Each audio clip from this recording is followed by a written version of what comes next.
Hey guys, thank you for joining us for another video. We got a good one today. We are going to be doing our Week 8 predictions for the 2024 college football season. We are going to go over every single game for all of our top 25 teams, try to predict the outcome for those games, who's going to win, who's going to lose, and what the final score will be. There's a lot of really good games this weekend because we have a lot of top 25 on top 25 matchups.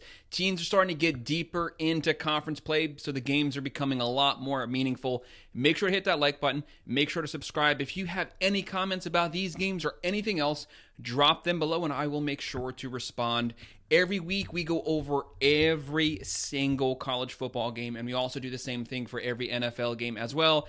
And we also do the best bets, the money lines, spreads, and the over-unders. Make sure you hit that like button. Make sure you're subscribed so you can follow along with us this season. If you're a sports fan, football fan, make sure you're subscribed to the channel. So kicking things off, let's start running through these games. I think we have 17 or 18 top 25 matchups. The very first one, we actually have two Friday night games this week for Week 8. On Friday, September 18th at 8 p.m. on Fox, Number 2 Oregon Ducks, 6-0, coming off of beating the Buckeyes in Oregon.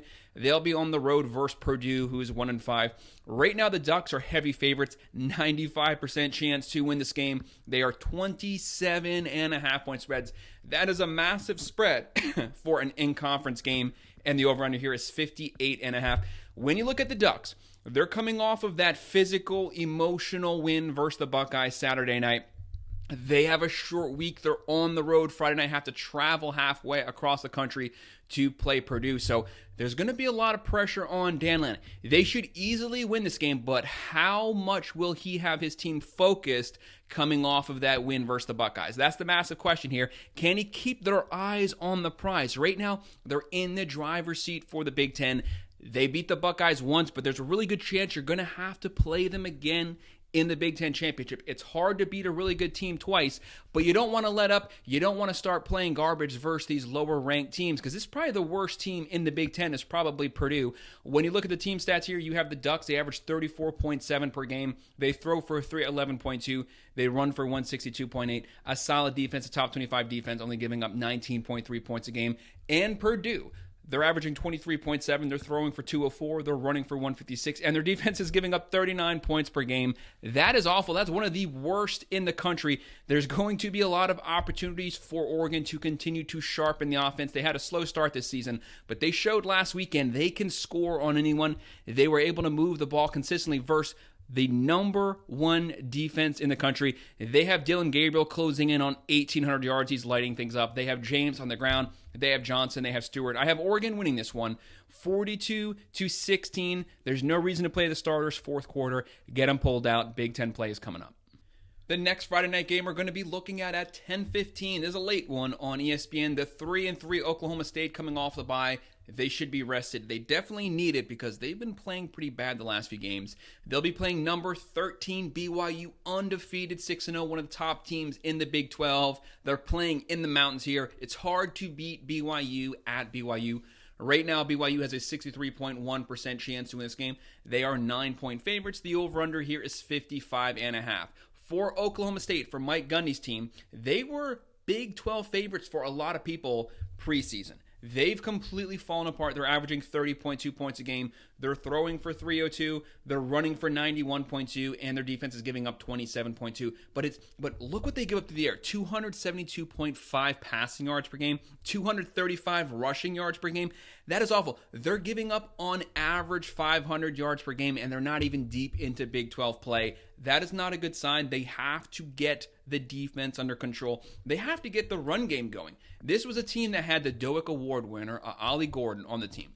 1,700 yards last year, 21 touchdowns.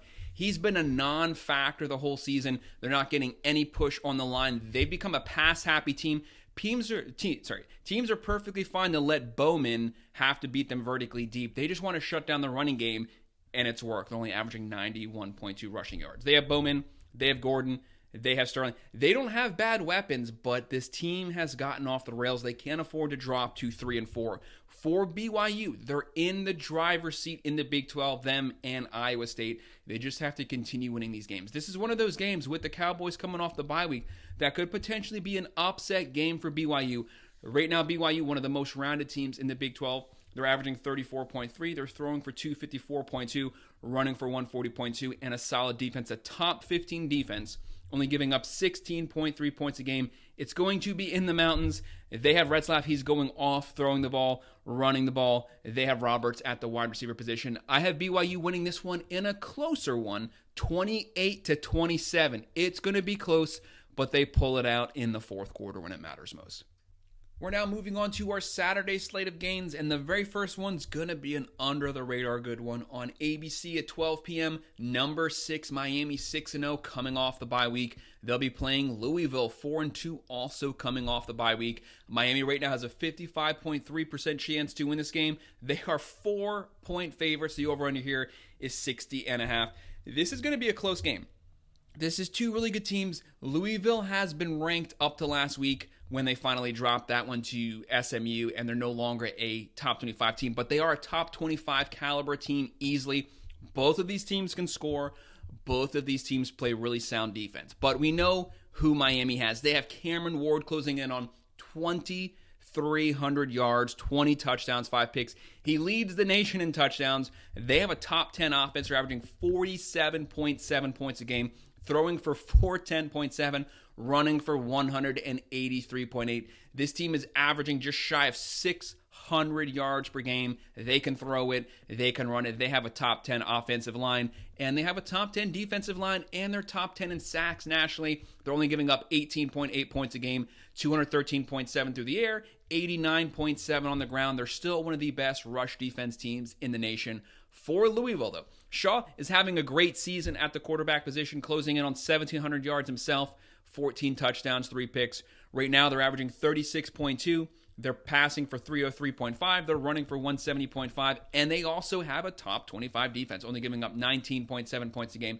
This is two really good teams. Both of these teams can score. Both of these teams play defense, and Louisville is at home. Now, preseason for the Hurricanes, I picked them to go 11-1. I did pick them to win the ACC. The only loss I had them with this season was on the road versus Louisville. Mario Cristobal loses every game after a bye week. That's just the way things go for him. Right now, they're coming off the bye. They're at Louisville. It was setting up for a Louisville loss. Miami's played so bad the last 2 games on defense, getting slow starts on offense. Everything is setting up for them to potentially lose this game. That's why I'm going to go the other way. I have Miami pulling this one out. This team is loaded. Ward, Martinez, Fletcher, Lyle, Restrepo, George, Horton, Arroyo, Williams, so many weapons, and their defense is really good. They should be rested. They need to concentrate on that secondary. There's been guys running wide open every single game. As you're getting deeper into conference play, the competition's starting to get better, so they can exploit that. But I have Miami pulling this one out. But don't sleep on Louisville. Show Brown, Brooks, they can run it, they can throw. But I have Miami winning a close one also in the fourth quarter. Cam Ward works his magic. They win it 33-27. And this next one's going to be a really tough one. At 12 p.m. on Fox, it's going to be a physical matchup. We have 5-1 Nebraska. If they win this weekend, they'll find themselves back in the top 25. They'll be on the road versus number 16, Indiana, 6-0, undefeated. One of the best teams in the Big Ten right now. Right now, it's Indiana who's the favorite. They have a 76.5% chance to win this game. They are 7-point favorites. The over-under here is 50.5. This is two squads who are going to get physical. So when you look at Nebraska, they have a top 10 defense right now. They own the line of scrimmage. They run downhill. They play hard trench warfare. This game is probably going to be decided in the trenches. Right now, Raiola closing in on 1,400 yards, 9 touchdowns, 3 picks. They average 28 points a game. They throw for 259.5. They run for 136.7. But like I said, it's that defense, a top 10 defense. They're only giving up 11.3 points per game. They're playing one of the highest scoring teams in the country this weekend. Indiana has a top 10 offense. They're averaging 47.5. They throw for 321.2. They run for 200.3, but they also have a top 15 defense. They're only giving up 14.8. So it's going to be Indiana's offense versus Nebraska's defense. Who's going to get the edge here? Looking at Nebraska, they have Raiola, they have Dowdle, they have Nayor, but Indiana, the number 1 passer in the Big Ten, Rourke closing in on 1,800 yards. They have Ellison, they have Surratt, they have multiple weapons, but they're averaging almost 50 a game. Can Nebraska slow them down? and force them to play their style of methodical football. It's going to be close. I have the Hoosiers edging it out here ever slightly, winning it 27-23. But like I was mentioning, this is a game that's practically a 50-50. It could go either way. Could come down to the very final possession.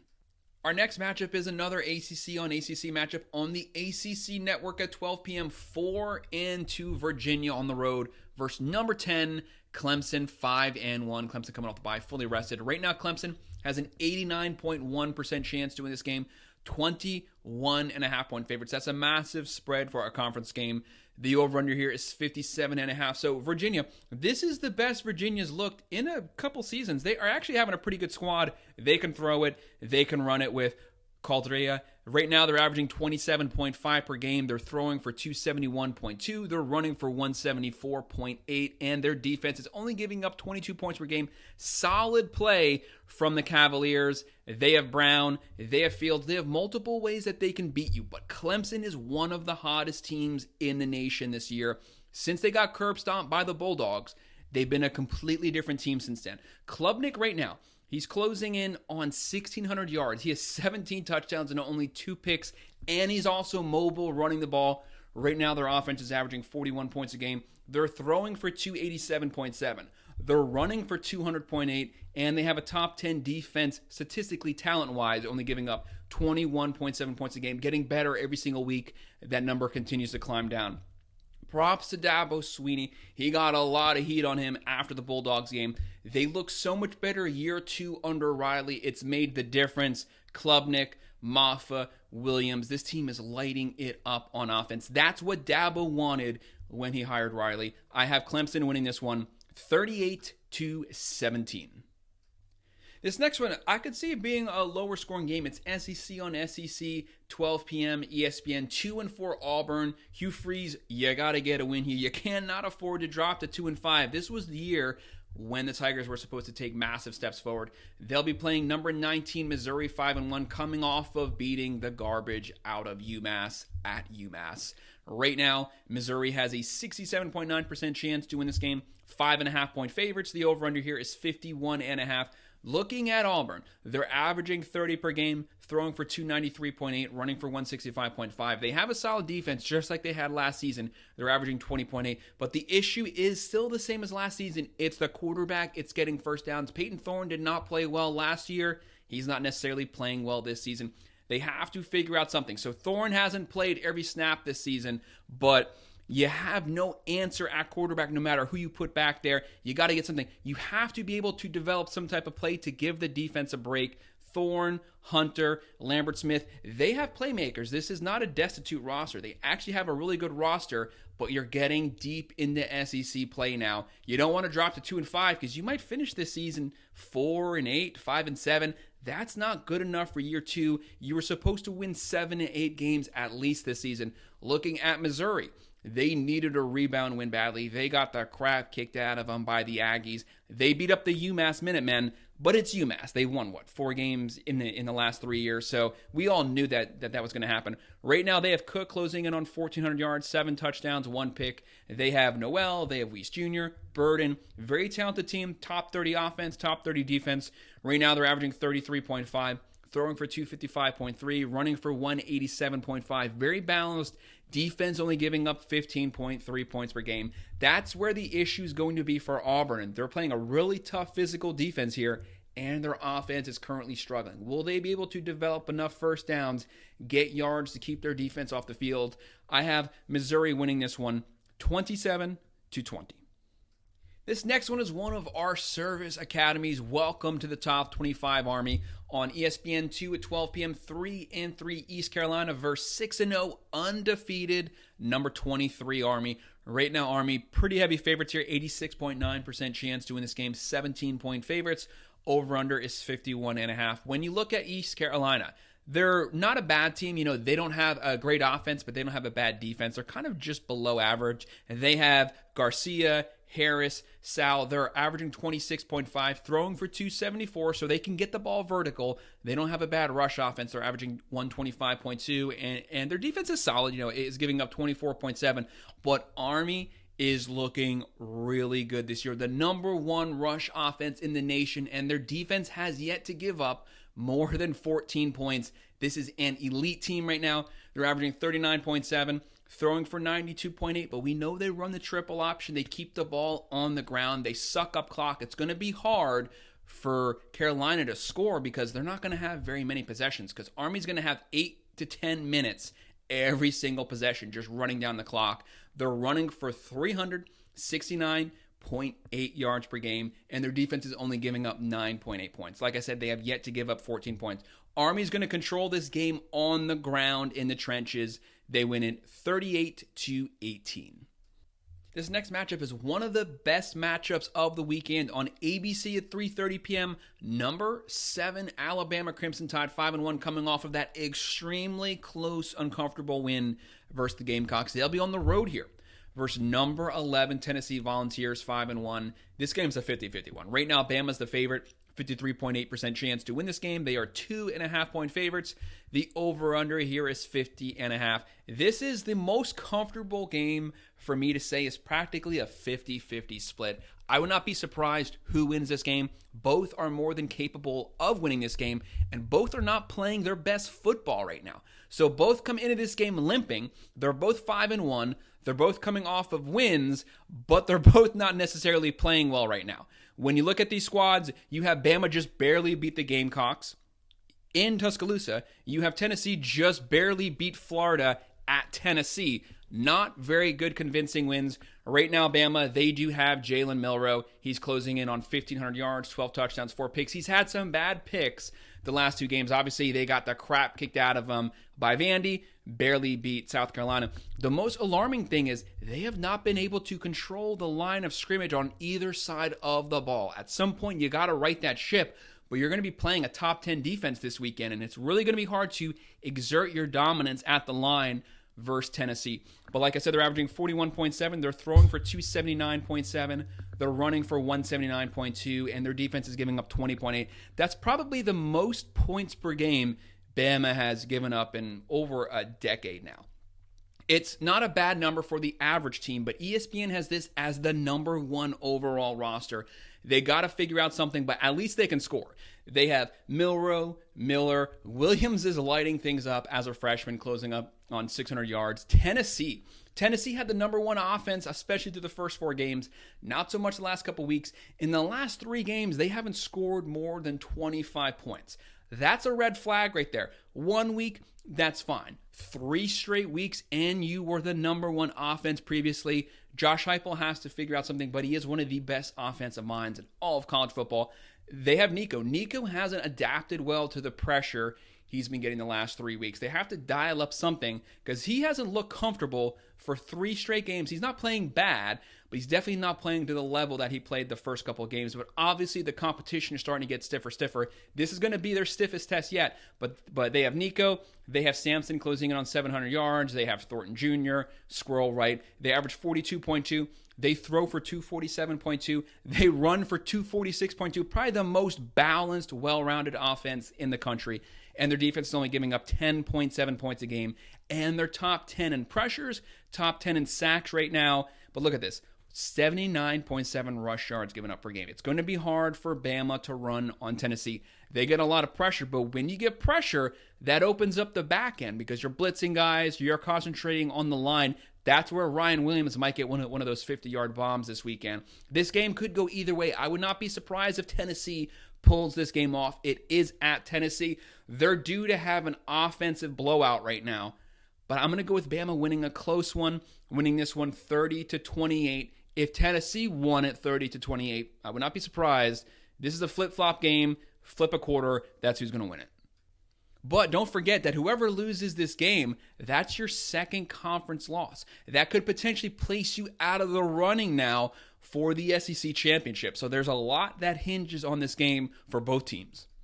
This next matchup is one of our potential upset alert games on ESPN at 3:30. 5-1 Notre Dame coming in at number 12. They're on the road versus 5-2 Georgia Tech. Georgia Tech is actually a really good team. They will be prepared, wanting to upset Notre Dame. This game is going to be physical. It's going to be tough. It's probably going to come down to the very final corner. But Notre Dame is the favorite. 83.3% chance to win this game. Pretty big spread favorite here. 10.5-point favorites. Over-under is 49.5. This is two teams that want to run the ball. Who's going to have the most success keeping the ball on the ground? Right now, Notre Dame, they average 35.2 per game. They throw for 193.7. They run for 216.5, one of the best rushing teams in the nation, and a top 10 defense led by Al Golden. They're only giving up 11.7 points per game. They have Denbrock as the offensive coordinator. He's going to dial up a lot of great running plays. Keep it on the ground. That's your strength. Let Golden coach the defense. Freeman has a good squad here. Their biggest weakness, I've been saying it all year. I've been saying it since he was at Duke. Riley Leonard is just not a good quarterback. 55% completion percentage guy for his career. He has 6 touchdowns, 2 picks, 6 touchdowns through 6 games. He's on pace for 12 touchdowns this season. I don't know why guys ever praised him. He's a running quarterback. That's all he is. But Denbrock, play to that strength. Keep it on the ground. You have Leonard and you have Love closing in on 500 yards. Keep the ball on the ground. Run it down Georgia Tech's throat. Keep the ball out of Georgia Tech's hands. Looking at Georgia Tech, they average 32.9. So both teams are basically even right there. They throw for 240.3 and they run for 204.4. Like I said, both teams want to run the ball and base the offense off of the run game. And their defense is giving up 21.4 points per game. Georgia Tech, they have Haynes King. He's one of the better passers in the ACC, closing in on 1,600 yards. They have Haynes, the leading rusher in the ACC last year. He's closing in on 600 yards. They have Rutherford. I would not be surprised if Georgia Tech plays to the upset here, gets the upset. But I have Notre Dame's defense making the difference second half. That's when they're going to exert their physicality, winning the game in the trenches, shutting down Georgia Tech's run game probably around the end of the third quarter, fourth quarter, and that's when Notre Dame seals this game. They win it close, 30-24, but it's still a win. Our next matchup on CBS at 3:30, number 24, Michigan at 4-2, just barely holding on to the top 25. They'll be playing versus number 22, the Fighting Illini, sitting at 5-1. Both teams are ranked, both teams top 25. Whoever loses this game is getting booted out of the top 25. Right now, Michigan, the defending champs, have a 59.6% chance to win this game. They are 1-point favorites. The over-under here is 43.5. Looking at Michigan's team, a horrible, horrible offense. They're averaging 23.5 points a game. They're only throwing for 122. That's pathetic. They're running for 191.3. They have Edwards. They have Mullings. They have weapons at the running back position, but man, they need to get a passing game going, but they still have a solid defense that they can rely on. They're only giving up 22.3 points per game, only giving up 76.3 yards per game on the ground. That's a stout defensive line. Looking at their team, they have a 2-quarterback system. They've been rolling with Orji at the starter, but they also have Warren. Neither of them are any good. If you have 2 quarterbacks who have no quarterbacks, they need to shop in the offseason, whether it's through high school or through the portal. They have to get a competent passer. This team is not going to go anywhere if they can't throw for more than 122 yards per game. That is pathetic. But like I said, they're very successful at running the ball, and they have Loveland, one of the best tight ends, if not the best tight end in the nation, and yet they're only averaging 122. He could get that per game with a competent quarterback. Looking at the Fighting Illini, they're averaging 31. This is a Brett Bielema team. They're going to be physical. They're going to play to the line of scrimmage. They're throwing for 262.7, running for 139.5, and their defense is giving up 20 points per game. They're coming off of barely beating Purdue. That was an awful game. They won it 50-49. I don't know what happened that game. They had a massive lead, completely coughed it up. That inflated their average points per game on the defensive side. I don't know if they got caught looking at this game, but that was kind of a red flag right there. Michigan is a slight favorite here, but this game is basically a pick-em. I have to go with the upset here. I think Altmaier makes the difference. He keeps the turnovers down. He has 14 touchdowns and only 1 pick so far this season. I think they're able to get a couple dink and dunk passes on 3rd and longs. That's what makes the difference here. And Michigan doesn't have the offense to capitalize versus a very physical defensive front. I have the Fighting Illini winning this one in a close one, 23-20, and pulling the upset. Our next matchup, welcome to the top 25 Navy, another one of our service academy teams that's lighting things up at 3:30 p.m. on CBS. 3-3 Charlotte on the road versus number 25 Navy. They are 5-0 undefeated, a 82% chance to win this game. 17-point favorites here. The over-under is 55.5. Charlotte, they average 24 per game. Pretty good passing offense. They average 260.3 through the air. They run for 118, but their defense is pretty bad. They're giving up 31.7 points a game. There's going to be a lot of opportunities for Navy to run and pass the ball. That's what makes Navy so special. They're throwing the ball this year, not just running a triple option, but they're actually having a lot of success passing the ball down the field. They average 43.6 points a game. They pass for 173.8. Props to them. They run for 295.6. They're almost averaging just shy of 500 yards per game, and their defense is giving up 20.2 points a game. When Navy plays Army this season, that's going to be one of the best matchups we've had between those two teams in a long time. It's going to be really fun. Horvath is having a great season, throwing for 800 yards, closing in on 600 yards rushing. This is a team that can beat you multiple ways, passing or running. It's a complete difference maker. They win this game 32-17. Now we have an SEC on SEC matchup on the SEC Network at 4:15 p.m. Number 14, Texas A&M Aggies. They're rolling right now. 5 straight wins. They're 5-1. They'll be playing 1-5 Mississippi State. Probably the worst team in the SEC right now. Right now, the Aggies have a 80.9% chance to win this game. 15-point favorites here. The over-under is 56.5. You don't want to sleep on Mississippi State. They just put 31 points on the Bulldogs defense. The offense is maybe starting to take shape here. Jeff Lebby, though, had to completely flip this team, rebuild the roster. It's probably going to take them some time to get to the right talent level. Right now, the Aggies have the number 6 overall roster. Reed, Wegman, great play at the quarterback position. They're averaging 31 points a game. They're throwing for 188.5, but it's the physicality on the offensive line. They're one of the best rushing teams in the country. They run for 232.3. They're going to run. They're going to get extremely physical with Mississippi State here. They're going to dominate the line of scrimmage, and their defense, a top 15 defense, only giving up 16.7 points per game. So Mississippi State really has their work cut out for them. And for the Aggies, whether it's Reed, Wegman, as long as Wegman's healthy, he will be the starter. But even if he's not, Reed filled in perfect. Moss is closing in on 700 yards on the ground. For Mississippi State, they have Shapen, Daniels, Coleman Jr. They're averaging 28 points a game, throwing for 274.3, running for 127. But their defense is really bad. They're giving up 33.2 points a game. They can't stop anyone. Look at the average here, 266.7 through the air, 201.8. They're giving up almost 500 yards per game, and they're not even deep into conference play. Look for the Aggies to roll here, but Mississippi State might get some garbage time points. I have the Aggies winning this one 34-17.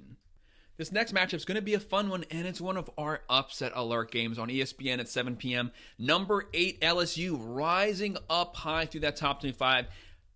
Brian Kelly's gotten everything back on track. They have a lot to look forward to. This is a potential under-the-radar team competing now to win the SEC. They went all the way up to number 8 so far. Props to them. They are 5-1. They'll be playing the 4-2 Arkansas Razorbacks. Props to Sam Pittman. This is a guy who was on the hot seat. He hired Bobby Petrino, a completely different team. If LSU, coming off a win versus Ole Miss, does not have this team prepared to play this game, Arkansas is more than capable of upsetting them, beating them. They've done it before. They beat Tennessee. They're not scared of LSU. Right now for the Tigers, they have a 54.2% chance to win this game. 3-point favorites. Over-under is 54.5. Really good offense. They're throwing for 34.2, throwing for 341 yards per game. One of the top 10 passing offenses in the nation right now. They run for 123.3, and their defense under Blake Baker is much improved. They're only giving up 22.3 points a game, a lot better than last season's defense. But right now, the Razorbacks are not far behind. They're practically a lock on the offensive side. They're giving up 33 points a game. They also throw the ball, 301.3. They run for 199.5. This is a really good team. They're averaging 500 yards per game, even in SEC play. Green is having a great season.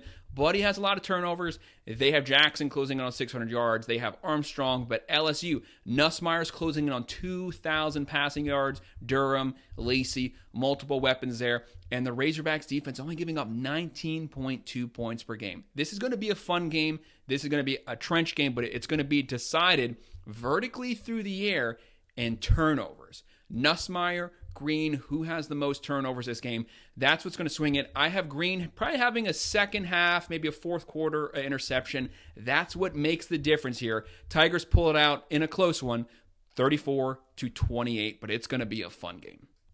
The next one, we're looking at a surprise Big 12 versus Big 12 game that's going to be really competitive on Fox at 7:30. Number 17 Kansas State 5-1, coming off of going to Colorado and beating them in Boulder. They'll be playing 3-3 West Virginia Mountaineers, who's an under-the-radar really good team. Do not be fooled by the 3-3 record. Neil Brown's team should not be slept on. Right now, Kansas State has a 56.6% chance to win this game. 3-point favorites, over-unders 54.5.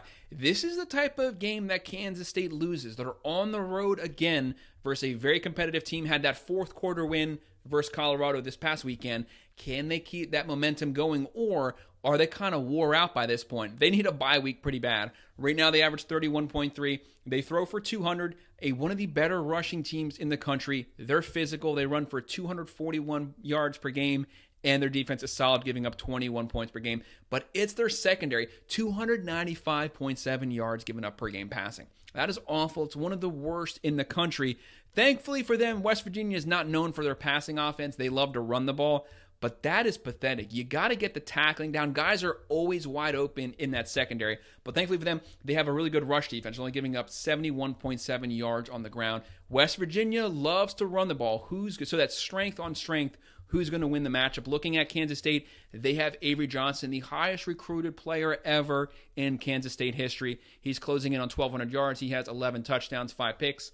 And they have DJ Giddens, one of the top 10 running backs in the nation, closing in on 800 yards. He was a one-man machine this past weekend versus the Buffaloes. They're going to run the ball a lot, keep the ball in his hands. They also have Brown, who made some massive catches this past weekend. For West Virginia, they're averaging 30.2 points a game. They're throwing for 222.7. They're running for 212.5, and their defense is giving up 26 points per game. They have Green, White, Clement.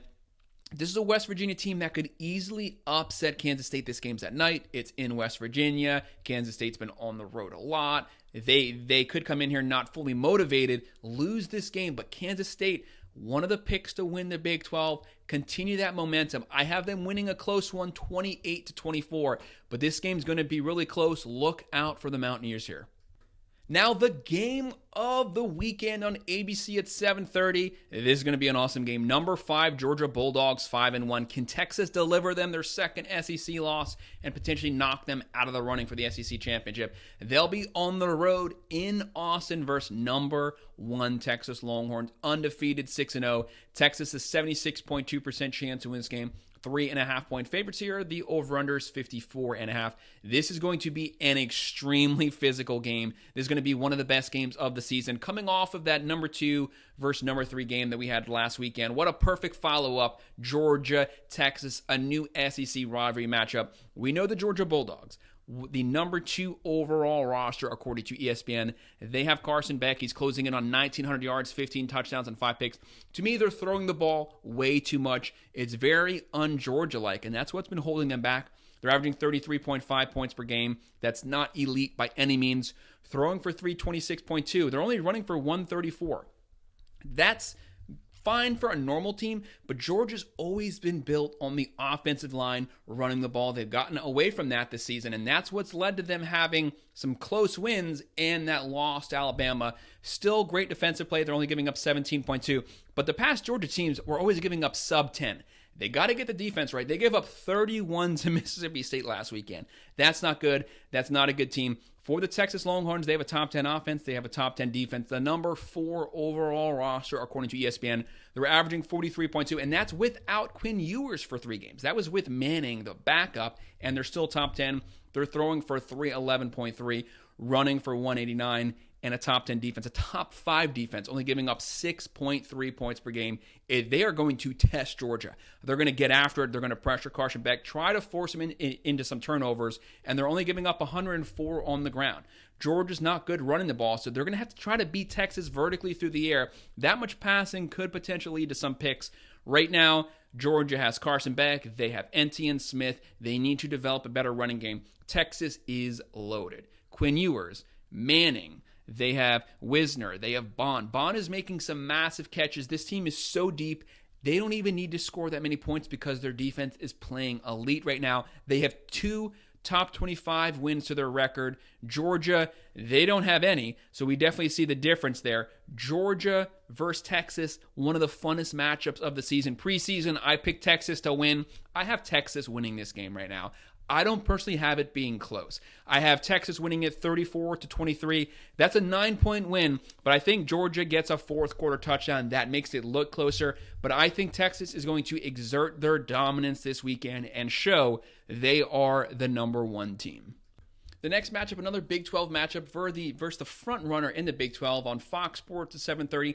3-3 UCF versus number 9 Iowa State, 6-0 undefeated. Props to Matt Campbell, great coach, great team, disciplined team, physical team on the lines. Right now, Iowa State has a 78.3% chance to win this game. 13-point favorites. Over-under is 47.5. UCF, what a disappointment this season. Right now, they're averaging 30.7.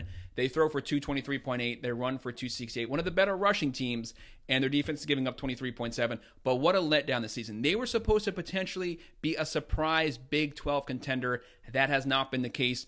KJ Jefferson, he's been benched. They had Brown, Colson. They have a quarterback carousal going on right now. Who's going to be the starter? We don't really know. That doesn't set up well versus an Iowa State team who has a suffocating defense.